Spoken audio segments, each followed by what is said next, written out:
Amém, boa noite, paz de Cristo. Vamos dar início à segunda aula. Vamos lá, versículo 11 aí de 2 Coríntios 2, a gente vai ler até o 13, tá? Então a gente vai ler o 11, 12 e o 13, para dar continuidade no conhecimento de Deus. Porque qual dos homens sabe as coisas do homem, senão o espírito do homem que nele está? Assim também ninguém sabe as coisas de Deus, senão o espírito de Deus. Mas nós não recebemos o espírito do mundo, mas o espírito que provém de Deus, para que pudéssemos conhecer o que nos é dado gratuitamente por Deus, as quais também falamos não com palavras de sabedoria humana, mas com o Espírito Santo, mas como o Espírito Santo ensina, comparando as coisas espirituais com as coisas espirituais. Lembra que eu perguntei no início, antes de ler esse texto, quem aqui se conhece? Aqui a Bíblia está falando, quem conhece o homem, senão o espírito do homem que nele está? Então nós nos conhecemos, nós sabemos exatamente daquilo que nós somos capazes, nós sabemos o que já fizemos, você não esqueceu, né, o que você fez, exceto se você tomou vodka na época que você bebia, aí você não lembra. Mas fora isso, você sabe muito bem as coisas que você fez. As irmãs tomavam essas coisas, eu não tomava não, sempre fui santo. Então vamos lá, exceto alguma coisa assim, por um acidente, o cara teve um acidente, aí não lembra de alguma coisa, bebeu, não lembra, mas você lembra das coisas que você fez, sim ou não? E você sabe até hoje quem você é. Quem aqui, por exemplo, a pessoa sabe se ele é emotivo, se ele é ignorante, se ele nós sabemos quem nós somos. Nós sabemos as qualidades que temos e sabemos também as dificuldades que temos. Então nós nos conhecemos, sim ou não? Nós nos conhecemos. Porque tem um espírito em nós, que é o espírito humano, que ele revela para nós quem nós somos. Ele nos dá a entender quem nós somos, nossa faculdade mental. Então você sabe quem você é. E a Bíblia fala, quem é que conhece o homem, senão o espírito do homem que nele está? E aí vai e muda. E quem conhece a Deus, senão o espírito de Deus? Então o espírito de Deus revela conhecimento de quem Deus é. Quando você abre a sua Bíblia, por exemplo, uma pessoa pode abrir a Bíblia para ler, e se ela não tem a revelação, a pessoa, a intimidade do Espírito Santo, a Bíblia para ela se torna um livro o quê? Comum. Mas se ela tem comunhão com o Espírito Santo, esse livro já se torna o quê? A palavra de Deus. E automaticamente o Espírito Santo vai fazer aquilo que nós ilustramos aqui no teatrozinho aqui. Vai revelar as verdades de Deus para aquela pessoa que tem interesse. Então, é possível conhecer Deus? Lógico que é possível conhecer Deus. Quem é que nos apresenta esse Deus? O Espírito Santo. Quem é que traz clareza? Paulo, ele fala sobre o Espírito Santo, ele fala assim, eu oro para que Deus abra os olhos do vosso entendimento. Então, entendimento tem olhos, amém? Entendimento tem olhos. E às vezes você não entende por quê? Porque os olhos do seu entendimento estão fechados. E aí, quem abre os olhos do entendimento? O Espírito Santo. Ele precisa abrir os olhos do entendimento. E aí, quando ele abrir os olhos do entendimento, você vai compreender, você vai conhecer e você vai saber de fato quem Deus é, porque é possível conhecer a Deus.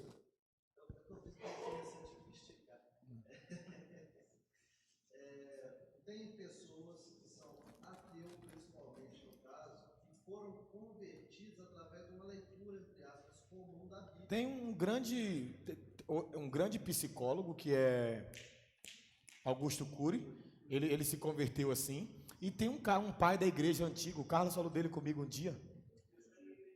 Não, o Santo Agostinho, não é isso? E C.S. Lewis, eles foram convencidos através da leitura, ou seja, para uma pessoa que nem tem, né, o Espírito Santo, ele pode ser convencido ao ler e a se apaixonar. Imagina você, gente, que tem o Espírito Santo.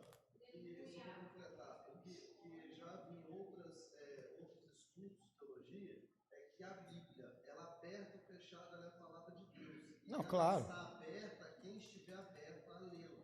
Claro, claro. Se ele está de mente aberta, ele consegue receber aquilo que está revelado. Claro, Deus ele é soberano, gente, entendeu? Deus ele é soberano. Lembra que eu falei que ele não cabe? Ele é soberano. Ele faz o que ele quer. Se ele quiser converter alguém, Paulo não estava indo atrás dele e ele foi atrás de Paulo. Deus é soberano. Tem hora que a gente pensa, a pessoa só se converte se for na igreja. Paulo não estava indo para a igreja. Deus foi lá e converteu ele. Deus é soberano. Agora, uma coisa é uma pessoa que não tem Deus se relacionando com a Bíblia. Outra coisa é quem tem. É como a gente fala, esse é o único livro que você lê que o autor está ali, ó, junto contigo ali. Você abriu ele, o autor está lá com você lá, o Espírito Santo está lá. Então você precisa ter essa consciência, que é o Espírito Santo que vai fazer a gente conhecer Deus nas Escrituras, vai enxergar Deus nas Escrituras. Então, e aí sabe qual é o perigo para nós? Um dos grandes perigos para nós é que eu posso, por exemplo, pegar tudo que eu já aprendi do Senhor até aqui e ler as Escrituras sem o auxílio do Espírito Santo.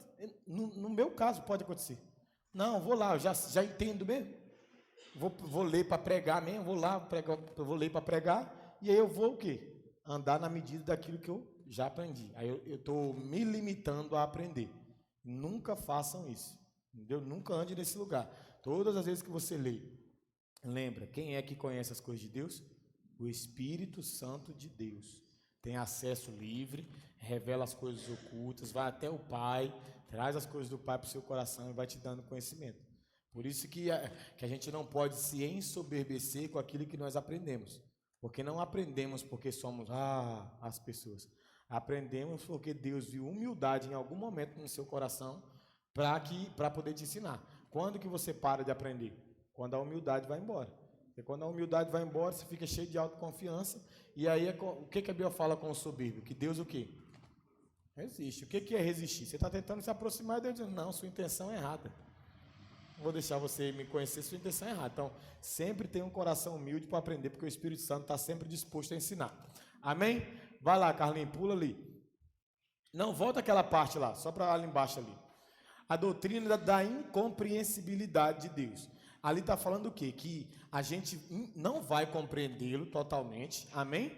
Mas se Deus tem uma aplicação positiva da nossa vida, ela indica que nunca seremos capazes de conhecer demais sobre Deus, porque nunca faltarão coisas para entender sobre Ele. Por esse motivo, nunca nos cansaremos de nos deleitar na descoberta cada vez maior de Sua excelência e da grandeza de Suas obras. Nós falamos um pouquinho disso também. Vai. Podemos conhecer a Deus de forma verdadeira?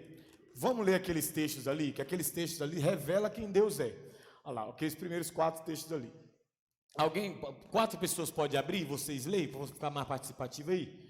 Um abre aí 1 João 4:8, o outro vai abrir 1 João 1:5, o outro abre em João 4:24 e em Romanos 3:26. Nosso conhecimento sobre Deus também é assim. Temos o conhecimento verdadeiro de Deus a partir das Escrituras. Então vai, quem vai lendo para a gente pontuar? Quem abriu primeiro? Primeiro? Segundo? 1 João. Vamos lá, quem abriu 1 João 4:8? Quem abriu 1 João 1:5? Ninguém. Vai, John. Quem abriu aí João 4:24? Ninguém? Tainara. Eu peço para vocês abrirem, vocês não sabem, vocês brincam demais. Romanos 3:26, quem abriu? Aqui, o Mateus. Deixa o Mateus, está aqui. Tá chegando.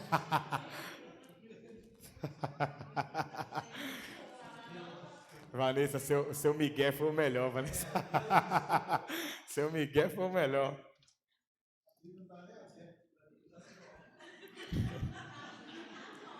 Então vamos lá. Ali a pergunta é: podemos conhecer a Deus de forma verdadeira? Podemos. Por quê? Porque Deus ele colocou nas Escrituras a afirmação de quem Ele é. Amém? Então, se lá está dizendo que Ele é uma coisa, quando você lê Ele dizendo que é essa coisa, você está conhecendo Ele. Amém? Então, aqui a gente vai ver isso. Vai, Paulo César.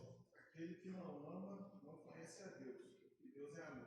Ponto. Então, quando você fala assim, Deus é amor, você não está conhecendo que Deus é amor?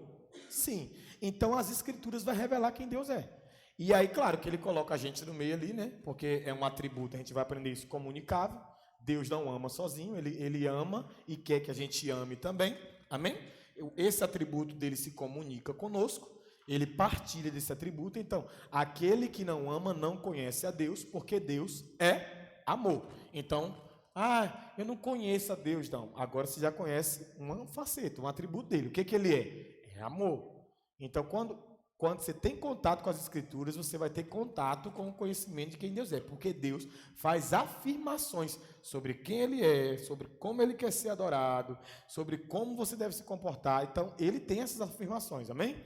Então, vamos lá. 1 João 5. Quem ficou de ler? Vai, Johninho. E esta é a mensagem que dele ouvimos e vos anunciamos. Que Deus é luz, e não há nele treva nenhuma. Amém. Lembra que as pessoas falam assim, Deus é bom, mas é mal?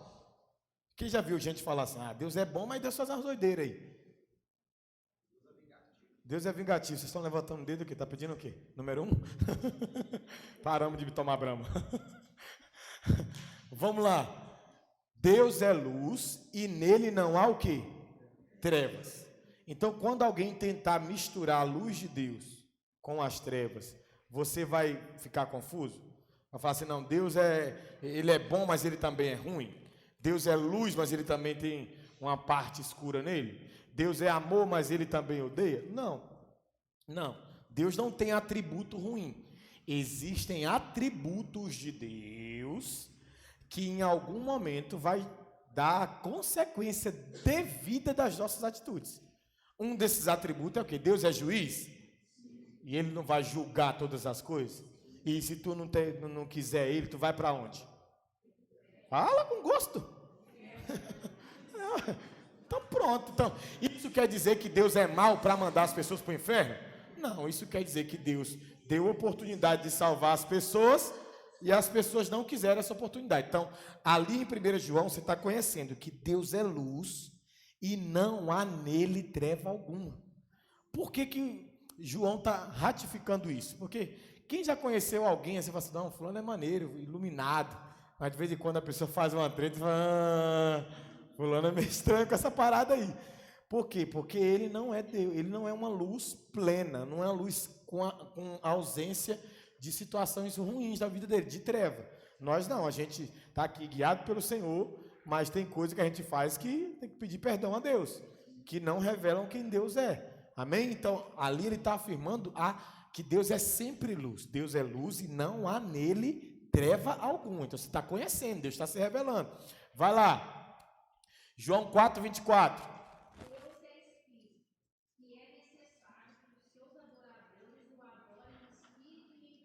Ponto. Então, ali, o que Jesus está dizendo? Deus é Espírito. Está afirmando. Você conhece Deus? Deus é o quê? Deus é Espírito. E importa que aqueles que o adorem em Espírito e em verdade. Adorar no Espírito que você tem, que você carrega, guiado pelo Espírito Santo, e em verdade, na verdade revelada de que Ele é. Lembra que nós falamos? Quanto mais você conhece a Deus, mais corretamente você adora a Deus. Porque você vai conhecer, quando você conhece alguém, você sabe agradar alguém. Você é casado, você tem pai, você tem mãe, você tem um filho, você conhece a pessoa, você já não sabe o que fazer para agradar?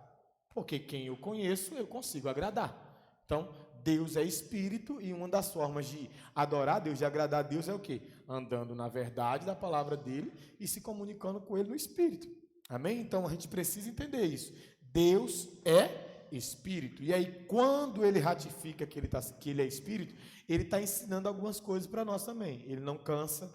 Amém, gente? Deus. Mas no 7º dia Deus descansou. Não é o descansar de alguém que estava, nossa, foi complicado construir a terra em 6 dias. Não é esse cansaço não, tá? Esse cansaço ali, quando ele fala que Deus, ele descansou, a palavra descanso é contemplação.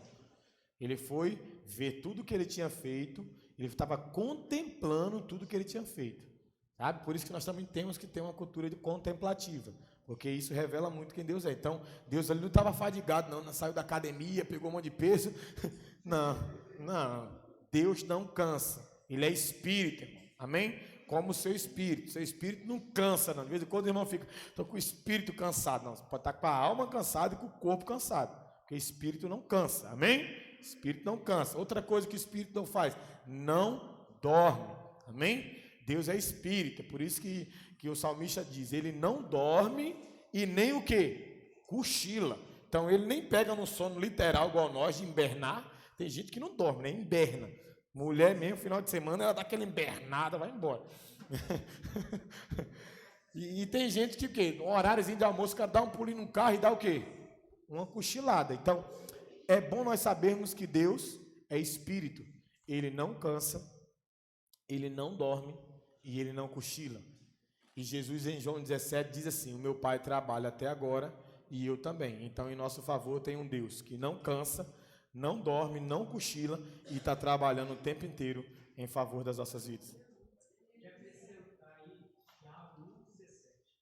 Vai ler daqui a pouco sobre todo dom perfeito e dádiva do alto vem de Deus, o qual não há variação, ele é imutável. Daqui a pouco a gente vai ler esse texto, tá dentro. Pastorzão, hein? Esses homens, se deixar falar aqui, irmão, aqui vai dar aula é o Johnny, esses homens tudo cheio do Espírito Santo. Glória a Deus, é isso mesmo, isso mesmo. Então vamos lá, Deus é Espírito, amém, irmão? Deus é Espírito. Vamos lá, Romanos 3, 26, quem ficou de ler?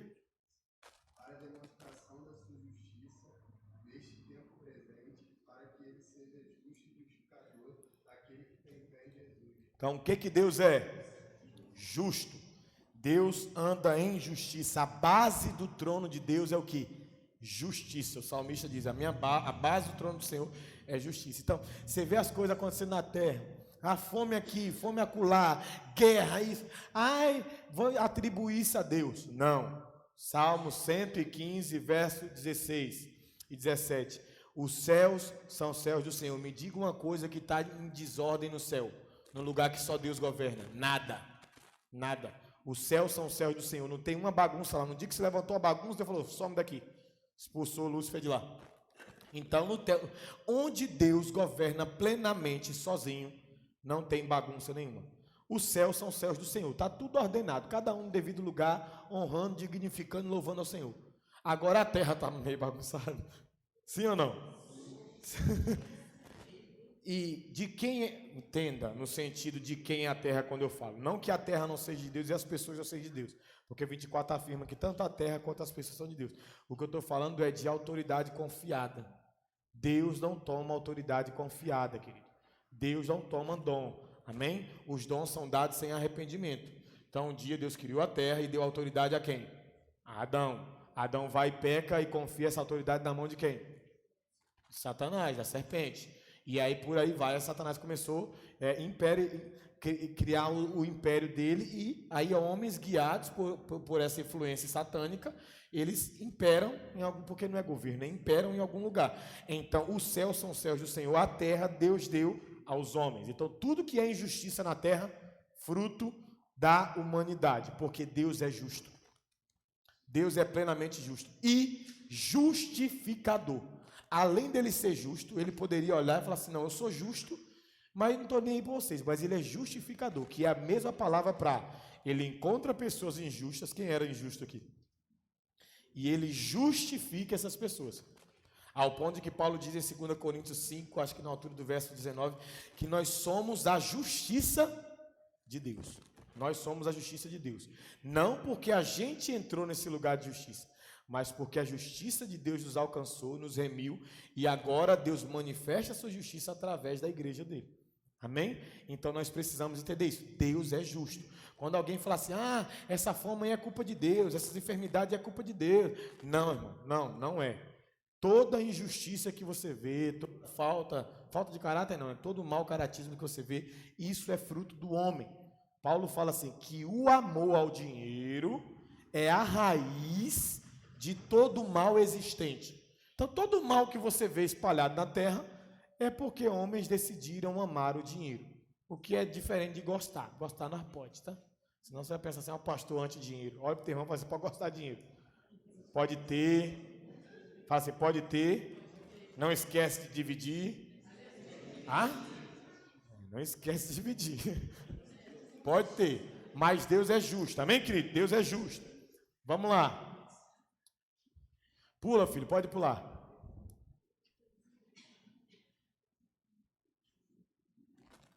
Olha o Carlinho dormindo.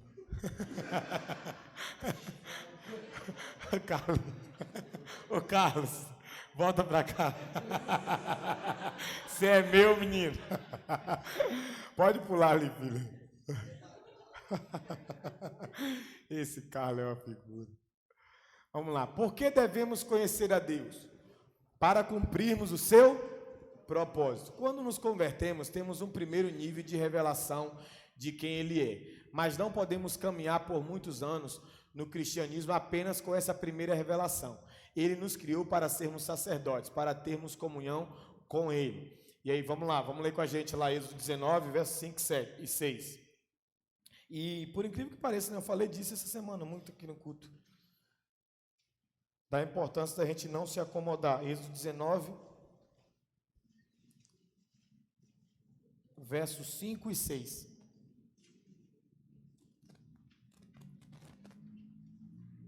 Amém? Achou aí? Deixa que eu vou ler esse aqui. Diz assim: agora, pois, se diligentemente ouvirdes a minha voz e guardardes a minha aliança, então sereis a minha propriedade particular dentre todos os povos, porque a terra é minha. E vós me sereis reino sacerdotal, povo santo. Estas são as palavras que falarás aos filhos de Israel. Então, nós precisamos o quê? Por que nós precisamos conhecer a Deus? Para cumprir o propósito. Não tem como você cumprir um propósito de alguém que você não conhece. E não tem como você andar sempre na mesma medida. Você sabia que muitas pessoas recentemente perderam seus empregos porque o mundo está se modernizando, mas elas querem ficar acomodadas a quem elas são? Muitas pessoas perderam emprego. O cara está lá há muitos anos numa empresa e a empresa às vezes até propõe um curso de aperfeiçoamento, um curso de informática, porque quer manter aquele cara ali. Mas o cara fala, não, não quero não. E a empresa precisa se mover, porque quem não move, morre. Amém? Quem não se move, morre. Então, o que você aprendeu de Deus ontem, você nunca vai esquecer. Mas hoje tem novas coisas para aprender. Deus não muda, mas Ele se move. Então, a gente precisa entender. Deus, em Davi, era um Deus que se manifestava como o Senhor dos exércitos. Então, Davi via muito Deus dando força para ele, para o exército, para ele ir lá e vencer o inimigo. Mas em Salomão, ele se manifestou muito com o quê? Com sabedoria. Então, não adiantava naquele tempo Salomão querer pegar uma espada e ir para a guerra. Não. Deus deu para ele o quê? Sabedoria. Ele pediu o quê? Sabedoria. Para que ele pediu sabedoria? Para julgar as causas do povo. No primeiro ministério dele, o que ele teve? 2 mulheres lá, com um filho, uma matou o filho, e a gente conhece a história, e ali a gente já vê Salomão agindo de sabedoria. Tinha um filho vivo, 2 mães dizendo, é meu, é meu. Salomão falou, vamos partir o menino no meio. Quem é mãe? Dentro dele pensava, quem é mãe não vai querer matar o filho. E a outra que não é mãe falou assim, é isso mesmo. Ele foi descobrir de quem era o filho e entrega para a mãe verdadeira. Então, em Davi, Deus era o Senhor dos exércitos. Estou à frente dessas batalhas contigo aí, cara. Vamos vencer. Em Salomão, te darei sabedoria para você cuidar do povo. Amém? Você construiu o templo, que é uma vontade do seu pai. Então nós precisamos entender. Conhecer o Deus hoje, às vezes aquilo que você conheceu hoje, às vezes não, nunca vai se perder, mas tem a ver com o seu hoje. Amanhã Deus tem mais a se revelar. Você já parou para pensar que você pode estar andando hoje na medida de 3, 4 anos atrás?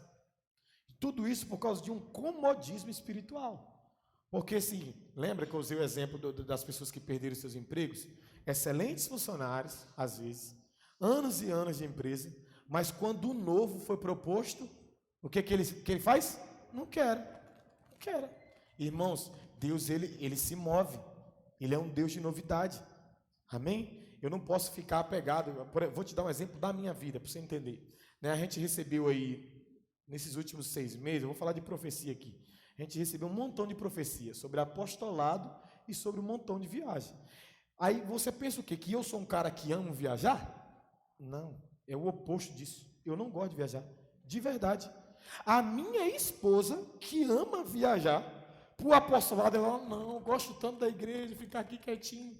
Será que é de Deus mesmo esse negócio do apostolado, dessas viagens e coisa e tal? Então, assim, eu sei que é de Deus, pelo nível das profecias, porque a gente julga no espírito, a gente vê de onde está vindo, vê se tem coerência bíblica, vê se está batendo, vê se você ter ideia sobre um país que vou dizer Deus, porque não tem nada desenhado. Deus falou que eu vou 6 pessoas no mesmo mês, ele falou assim, Deus vai te colocar em tal nação. 6 pessoas. Pessoas assim, que eu conheço, sei o caráter de Deus e coisa e tal. Então, assim, não é uma coisa que eu desejo. Não é uma coisa que quem deseja? Eu. Mas está parecendo ser um desejo de quem? De Deus. Então, irmão, acabou. Pode não ser o meu desejo. Se é o desejo dele, vamos embora, Jesus. Vamos embora. Por que conhecer a Deus? Para você não ficar questionando esse propósito dele. Ministério não é só satisfação pessoal. Ministério é satisfação divina. Por que muitas pessoas abandonam seus ministérios? Porque eles querem estar satisfeitos com seus ministérios. Não quer saber se Deus está satisfeito com ele ali. Tem gente que só faz o que gosta e não faz aquilo que Deus queria que ele fizesse. O cara está na igreja, não. Aquele lugar de destaque eu quero estar. Mas limpando um banheiro eu não quero estar, não. Porque nada a ver limpar o banheiro. Entendeu? Então, propósito não é satisfação pessoal. Por que devemos conhecer a Deus? Porque eu não consigo cumprir o propósito de alguém que eu não conheço. Eu não consigo cooperar com alguém que eu não conheço. Jeremias 20, depois você lá, os primeiros versículos, Jeremias já estava lá doido, bolado. Irmão, lê Jeremias 1, depois lê Jeremias 20. Parece ser a contradição de todas as coisas. Deus vira para Jeremias e fala: te escolhi desde o ventre, te dei um nome, suas palavras não vão cair por terra, tu está com a ferramenta na mão, vai destruir, vai arruinar, e esse povo não vai prevalecer contra ti, e tentarão contra ti e não prevalecerão. Quando você chega em Jeremias capítulo 20, Jeremias está bolado com Deus, mas bolado, sabe aquele dia que você está bolado? Jeremias estava com Deus. Ó, diz assim: Deus, pode parar, as palavras que eu digo para esse povo ninguém escuta. Quem se identifica? Aquele irmãozinho que tudo que você fala e faz o contrário. E Deus está assim, Jeremias está lá, Isaac, falando com Deus isso. As palavras que nada acontece. Sabe o que Jeremias fala com Deus? O Senhor me iludiu. Essa é a expressão que ele usa. O Senhor me iludiu. O Senhor falou uma coisa e é outra coisa. Eu não quero saber mais, eu não abro minha boca mais, eu não vou fazer mais nada. Só que tinha um grande problema até ali. Qual era o grande problema? Jeremias conhecia Deus. Ele o quê? Ele sabia do propósito de Deus. Ele sabia, porque quem conhece sabe o propósito. Quando ele termina a indignação dele, Deus não fala nada. Deus só queima o coração dele. Fogo no coração dele. Ele fala que quando ele cala a boca, o coração dele começa a pegar fogo. E o coração dele começa a incendiar, e ele começa a entender que não era sobre uma satisfação pessoal. É sobre um cumprimento do propósito. Irmão, Deus levantava a profeta e falava para a profeta algumas coisas que é louca. Por exemplo, quem já leu Ezequiel? O livro de Ezequiel. Deus vira para Ezequiel e fala assim: estou te levantando como profeta. Fecha a cara para o povo. Deus fala isso para ele: fecha a cara para o povo. Imagina Deus virando para você e fala: fecha a cara para o povo. Aí vamos conjecturar. Ezequiel fala assim: mas por que Deus? Porque o povo vai fechar a cara para você. É isso. E aí o cara foi ser profeta de um Deus que estava sendo real com ele. Fecha a cara para o povo, porque o povo vai fechar a cara para você, cara. Entendeu? Então assim, mas não deixa de ser quem eu chamei você para ser. Você foi anunciar, você foi chamado para me conhecer e cumprir o meu propósito. Você não foi chamado para ser alguém que a terra inteira vai se agradar de ti. Entendeu? Esse é o problema grande da igreja às vezes. Por que eu sei que a gente às vezes não conhece a Deus? Porque a gente não cumpre o propósito dentro da satisfação de Deus. A gente quer cumprir o propósito da nossa satisfação. Só está em ministério que gosta. Não está em um ministério que não gosta. Ah, não gosto de estar aqui, eu não vou estar aqui. Eu fui chamado para cantar. Para que eu vou abraçar os outros na porta da igreja?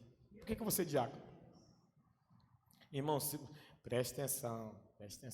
Presta muita atenção no que eu estou falando. Por que conhecer a Deus? Para cumprir o propósito. Então, quem conhece, cumpre o propósito. Quem cumpre o propósito, não questiona. Vive o propósito de Deus, porque o conheceu. Entendeu? Então, a gente precisa entender essas coisas. Porque senão, você chega para a igreja, pensa que igreja é satisfação pessoal, é ministério pessoal, e cada um, Paulo fala em 2 Coríntios 7,20, cada um anda na vocação que foi chamado. E existem vocações de Deus, irmão, que se ele te chamar, a minha oração é: anima-te. É isso. A Emily está ali, é isso. Anima-te, tem bom ânimo, irmão, tem bom ânimo. A Bíblia não fala que você vai ver resultado sem penoso trabalho. A Bíblia fala que Jesus viu fruto do quê? Penoso trabalho. Aí está os irmãos sem perseverança nenhuma. sem perseverança nenhuma, sem conhecimento de quem Deus é, querendo ver resultado. Não, irmão. Primeiro, não trabalhamos o resultado. E segundo, resultado é consequência de cumprimento de propósito. Perseverança. Toda árvore que está dando fruto hoje passou pela seca, passou pela ventania, passou pelo tempo difícil. Mas não desistiu de ser árvore. Não desistiu de ser o quê? Árvore. Não desistiu. Não desistiu das suas origens. Nasceu para frutificar? Eu vou frutificar. Pronto. Você não nasceu para frutificar? Deus não te chamou para frutificar? Sim ou não? Frutifica. Não rejeita as suas origens por causa das circunstâncias. Não rejeite. Ah, não, mas eu vou parar porque o ministério não está dando certo. Ah, porque está com dificuldade e não sei o quê. Irmão, já teve momentos dessa casa aqui, dessa igreja aqui, que humanamente falando de você, as coisas vai dar ruim. Vai dar ruim. E não deu ruim, cara. Por quê? Porque a igreja não é nossa, não. A igreja é de Jesus, cara. A igreja é de Jesus, a igreja é de Cristo. Se você conhece Ele, você está fazendo as coisas do jeito que Ele está pedindo, mesmo que você erre no meio do caminho, que você erra, mas você está lá tentando, lutando para ser bíblico, lutando para ser um pastor à luz das Escrituras, lutando para cumprir o seu ministério com zelo. A Bíblia fala que quem faz a obra de Deus relaxadamente atrás para si uma espada. Então o cara está lá sem perseverança, sem dedicação, não ora pelo ministério, não ora pelas pessoas do ministério, não se consagra, não se doa, não se dá, não conhece a Deus. Vai ver resultado nada, irmão. Vai ver não, pô. Vai ver não. Então assim, a gente trabalha por propósito. Quem conhece a Deus cumpre o propósito, amém? Aí, vamos lá. Ali fala que somos sacerdotes, uma nação adquirida e que nós podemos crescer. Olha o termo, fala assim, você pode e deve crescer. Pode e deve crescer. Irmãos, Paulo, nas suas cartas iniciais, sabe o que ele fazia questão de fazer as cartas iniciais dele? Defender o apostolado dele. Ele fazia questão de quê? Defender. Paulo defendia, por vezes você vai ver dizendo assim, ó, em nada fui inferior aos demais apóstolos. Isso eu aprendi diretamente do Senhor. Então, ele está ali defendendo por quê? Porque ele precisava defender aquilo que ele carregava, porque ele era apóstolo dos gentios, a própria igreja recebeu ele inicialmente com receio, né? Porque para a gente, quem é de Deus? Quem está na ICAV, tem hora, né? Quem que é de Deus? Quem está na ICAV. Se não estiver na ICAV, não é de Deus. Eu estou falando assim, na cultura da igreja. A gente às vezes pensa assim, uma outra igreja pensa assim, e uma outra pensa assim. E não, irmãos, tem gente que é de dentro para fora e tem gente que é de fora para dentro. Deus pegou Pedro, aquela turma, falou assim, vocês é daqui até o mundo. Pegou Paulo e falou, você é do mundo até aqui. Quem está indo para o mesmo lugar, como diz o Luiz Hermínio, se encontra onde? No meio do caminho. Amém? Então a gente precisa entender que nós devemos crescer. Paulo, nas cartas iniciais, ele defendia o apostolado. Nas cartas finais dele, sabe o que ele falava? Eu sou um servo de Cristo. O que ele falava? Um servo, um escravo de Cristo. Então, o que ele está ali? Ele evoluiu, irmão. Ele amadureceu. Você vê Paulo, para mim, o maior apóstolo que pisou nessa terra, você vê Paulo confessando quem ele é. Falando de coisas, situações que ele estava enfrentando. Ele fala assim, o bem que eu quero fazer, esse eu não... O mal que eu não devia fazer, se eu vivo fazendo. O maior apóstolo falava isso. Hoje você vê irmão com 2 semanas de crente se sentindo o querubim da geração. Querubim, o cara é o querubim da geração, não, hein, irmão? Como é que tá a luta? Que luta? Quase voando aqui, pai, ó. Por quê? Porque o cara não entendeu, irmãos. Cara, quanto mais você conhece a Deus, mais você cumpre o propósito, mais você se torna insignificante. Mais você se torna dependente, mais você se torna um escravo de Cristo, irmão. A autossuficiência não cabe no nosso meio. Amém? Suas habilidades não glorificam você, suas habilidades é para glorificar o Senhor, irmão. Porque dele, por meio dele, para ele são todas as coisas. Quando você vê alguém fazendo algo excelente, a pessoa pode ter entendido, mas aquilo não vem dela. Não há nada de bom que venha de nós. Amém? Amém? Então cresça. Não fique satisfeito, irmãos. Ó, como saber que se alguém cresceu espiritualmente? Porque crescer fisicamente a gente percebe. Quem aí conhece alguém que está crescendo fisicamente? Outro dia eu estava olhando o Nicolas, eu falei, pô, filhão, você está ficando bonitão, está ficando um pitelzão, hein? Um adolescente top ali, pai, para de viagem, para de bobeira. Eu falei, você que não vigia não, você não vai pegar pegando as meninas não, tá? Ele, eu sei, pai, eu não vou não.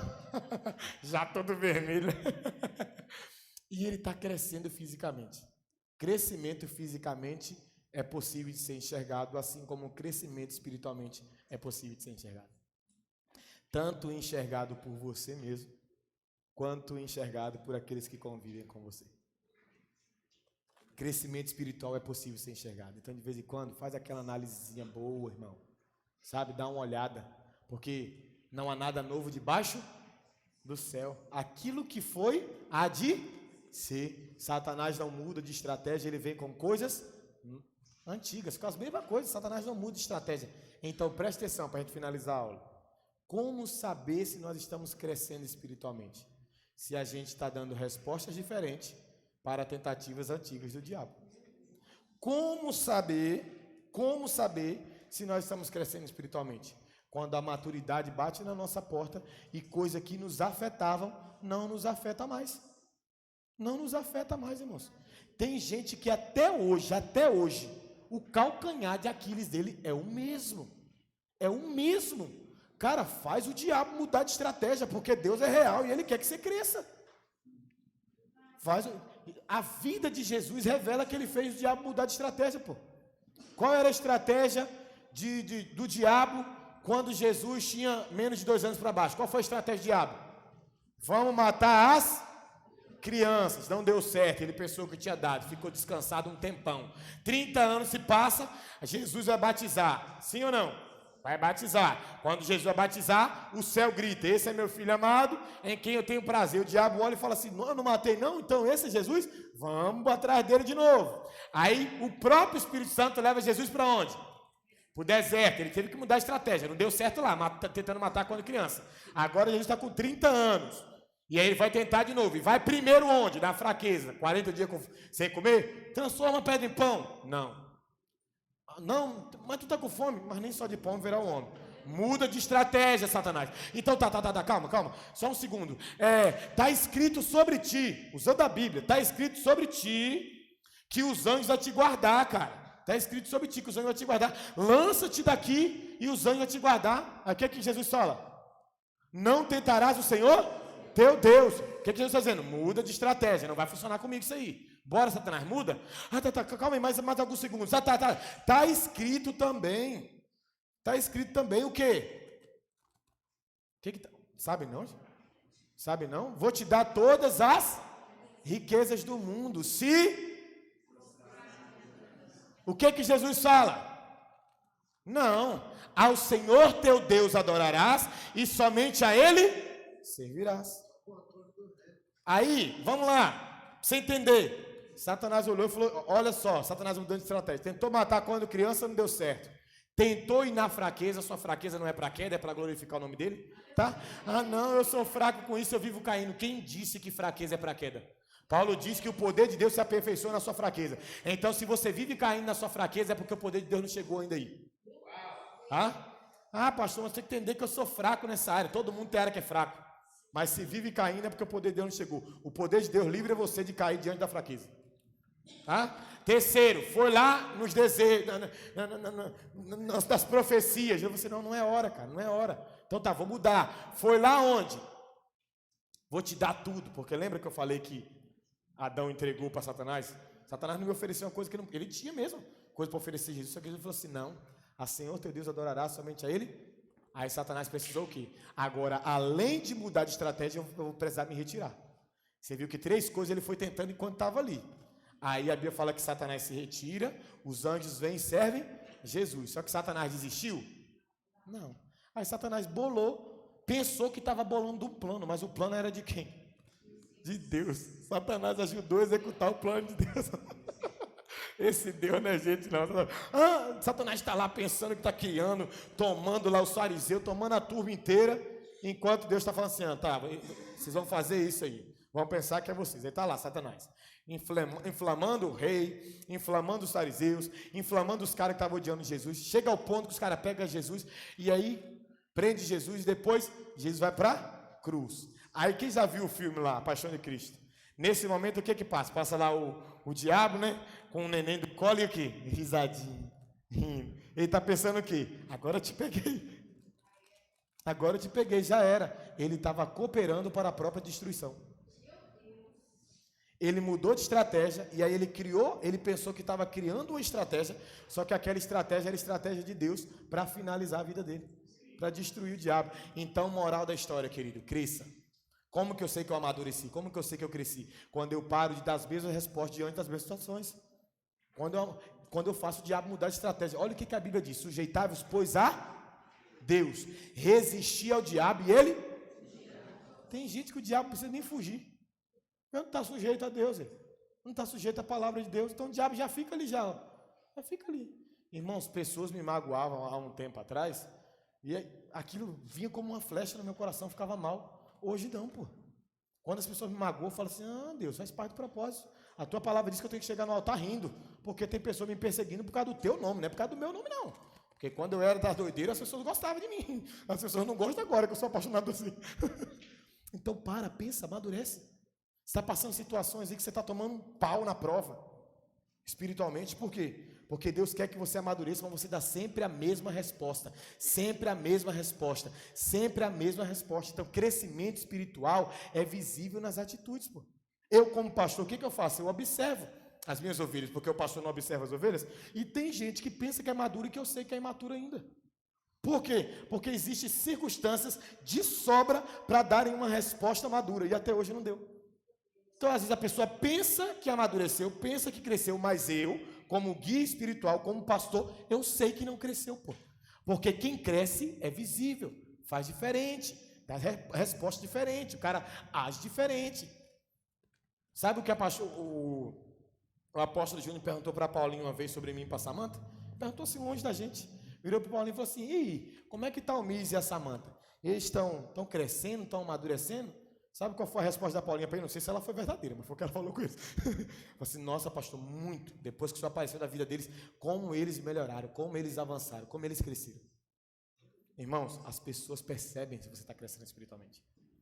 As pessoas percebem. Não adianta você fingir um crescimento inexistente. As pessoas percebem. Você sabe se você está crescendo. Sabe ou não sabe, irmão? Então, olha para o teu irmão e fala assim: você foi chamado para crescer espiritualmente. Dá a mesma resposta, pô. Sempre a mesma resposta. Quem conhece a Deus, cumpre o propósito de Deus, a pessoa vai entendendo. Irmão, você não é... Quem lembra da primeira matéria? Você é um cristão. Cristão é o quê? Um mini Cristo. Como saber se eu estou crescendo espiritualmente? Se eu imito os passos de... Não tem uma frase que eu acho que é até um livro? O que Cristo faria em meu lugar? Tem gente que é ao contrário, assim: Jesus, você precisa aprender comigo o que eu faço nesse lugar. Não, o que Cristo faria. Amém? O que Cristo faria. Crescimento espiritual sempre será visível. Não fique acomodado com a sua vida, irmão. Não fique acomodado com a sua leitura bíblica. Não fique acomodado com o seu conhecimento. Ontem, no final do culto, eu terminei falando aqui. Vou terminar falando aqui também. Quem tem palavra de Deus no coração aí? Quem tem? Quem tem profecia na sua direção aí? Quem tem? Quem tem ministério, chamado, vocação? Quem tem? Você tem? Nada disso irá adiantar se você não aplicar as verdades de Deus na sua vida. Irmão, a gente vê um monte de pastor aí, um monte de gente frustrado, decepcionado, sem querer servir a Deus, sem querer mais cumprir o propósito. Por quê, irmãos? Muitos deles, não todos, claro, mas muitos deles, por quê? Porque diante de circunstâncias que precisavam dar uma resposta espiritual, não deram. Deus é espírito e importa que aqueles que o adorem em espírito e em verdade. Eu e você, nós precisamos entender essas coisas. Quais coisas?